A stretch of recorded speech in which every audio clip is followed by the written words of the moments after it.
Well, some people are willing to wait 30 tables before their turn. That's one testament to the business model and food of Grandma's Home. Let's take a look now at the cogs that make Grandma's Kitchen turn. Lunchtime at another brunch restaurant of Grandma's Home in Beijing's 3rd East Ring Road. 3 office ladies come for a little gathering. 可以下单了吗？可以了，谢谢。我做这点。稍等啊。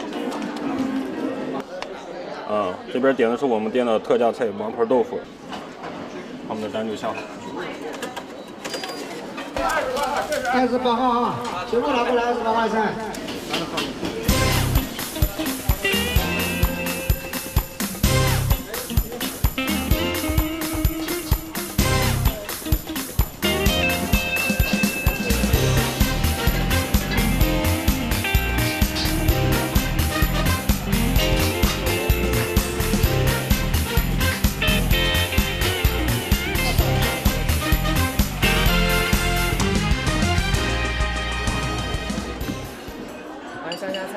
The 3 ladies' orders follow an exact operation procedure. As the waiter entered their orders into the system, dishes under different categories automatically went to corresponding departments in the kitchen, such as steam, roast, hot, cold, brew, and beverages. Not only cooking becomes standardized, but even where for kitchen staff to put their towels and mugs. This has become a habit. Everything needs to be put back to where they were after use. Order arrivals have to be used first, so new employees know exactly where to find things because everything is labeled clearly.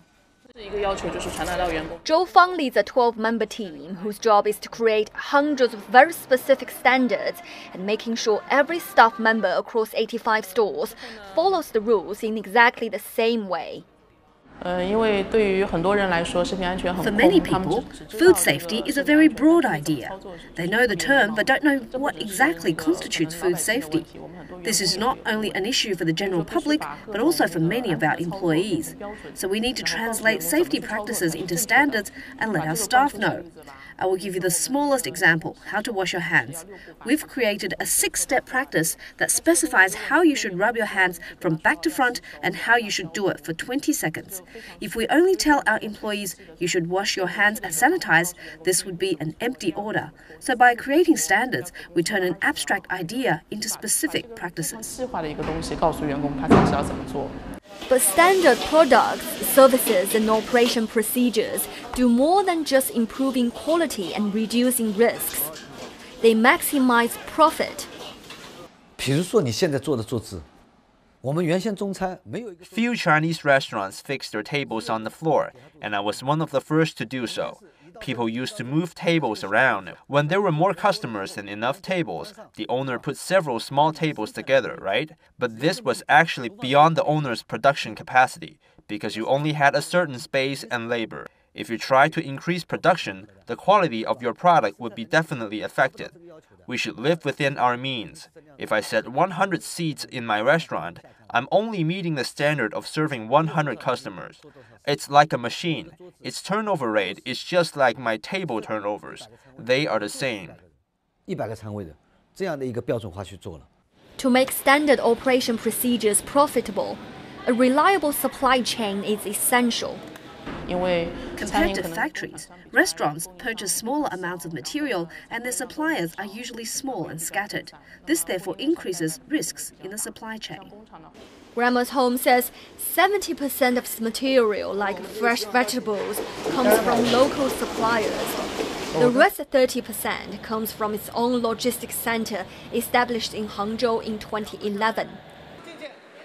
This dispatching center is responsible for sending material twice a week to different cities. Such material like ingredient packages or specially seasoned meat is either difficult to acquire locally or produced cheaper in Hangzhou. Take yahulu, a well-known Hangzhou cuisine, as an example. It requires the chef to take out the entire skeleton of a duck and stuff it with sticky rice and beans. It would take a trained chef an entire day to process 10 ducks only. What's more, few chefs outside the southeastern part of the country know how to do it.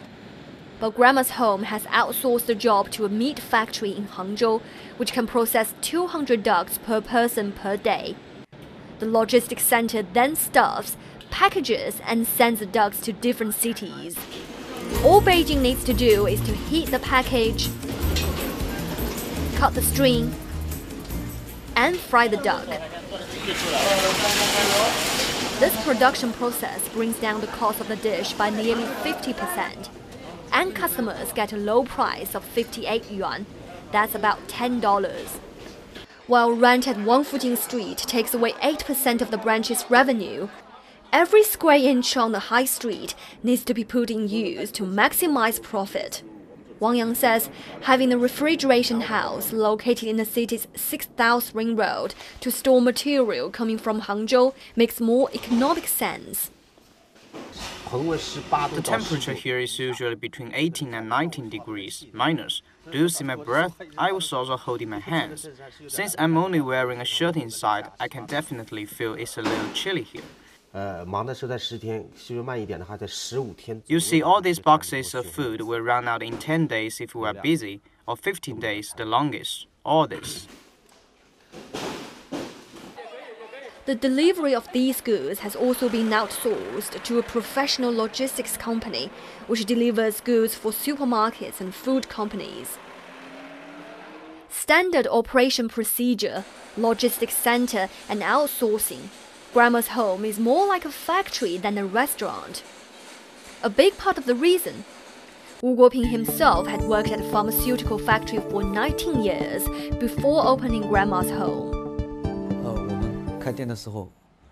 When we first opened the restaurant, I said to my chief chef, "Why there's so much water on the kitchen floor?"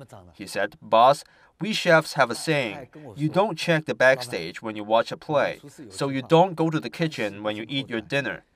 I'm sure your home kitchen wouldn't be any cleaner than here."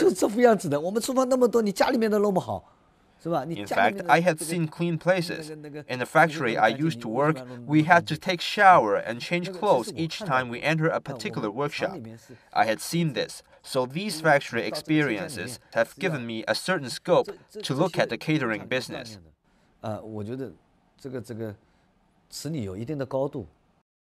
So, Professor, with the sheer number of people that eats at Grandma's Home and sometimes the complexity of Chinese cuisine versus, say, certain Western dishes, efficiency, I would have to assume, has to be one of the top priorities for the restaurant. Talk to us about the importance of standard operating procedures at Grandma's Home.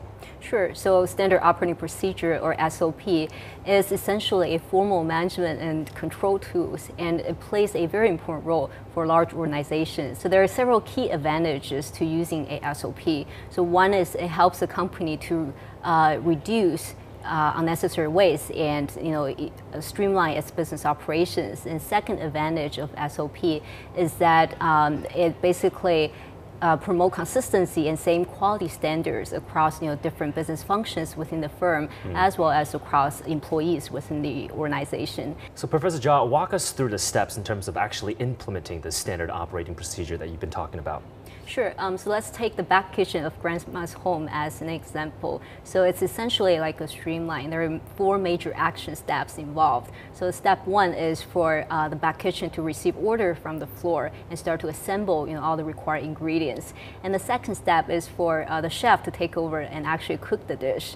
And the third step will be a QC quality check on the dish and make sure nothing's wrong with it. And the very last step is to ship the dish out to the floor again. It allows you to reduce the production time in the back kitchen, so you can get the dish onto the customer's table as soon as you can. And by doing that, you're effectively reducing the overall dining time of for each table, which will effectively increase the table turnover rate, right? Increase profitability. Absolutely. I want to zoom in on Grandma's Home supply chain, Professor, because for a restaurant like Grandma's Home, I feel its sheer size and scale, again, the supply chain can essentially make or break this restaurant. It has its own distribution center in Hangzhou, like we just heard, but in terms of delivery of its food and its products, a lot of that actually is outsourced to a third party. Do you think that Grandma's Home's current supply chain is best serving its business model? Michael, I actually think Grandma's Home is doing a very good job with the supply chain management. Restaurants in China, they typically procure a small amount of raw materials, but at relatively high level of frequency, which makes the entire supply chain management very complicated and very demanding. Right? So I think what Grandma's Home is doing is focusing its resources and attention on key business functions, and while outsourcing all the supporting and auxiliary functions onto third parties, such as delivery, as you just mentioned. I think this is actually a smart move. But the potential downside risk to that is now the company will have to think about how to manage this multiple relationships with vendors, and how to create proper synergies among all these different vendors. Right. And this is not always easy to achieve. We talked about business model, we talked about strategy as well, but the strategy is not going to work unless we actually execute that strategy, right? And that's what we've been talking about. Next, Professor, we're going to talk about the future of this restaurant chain and how potentially it can expand.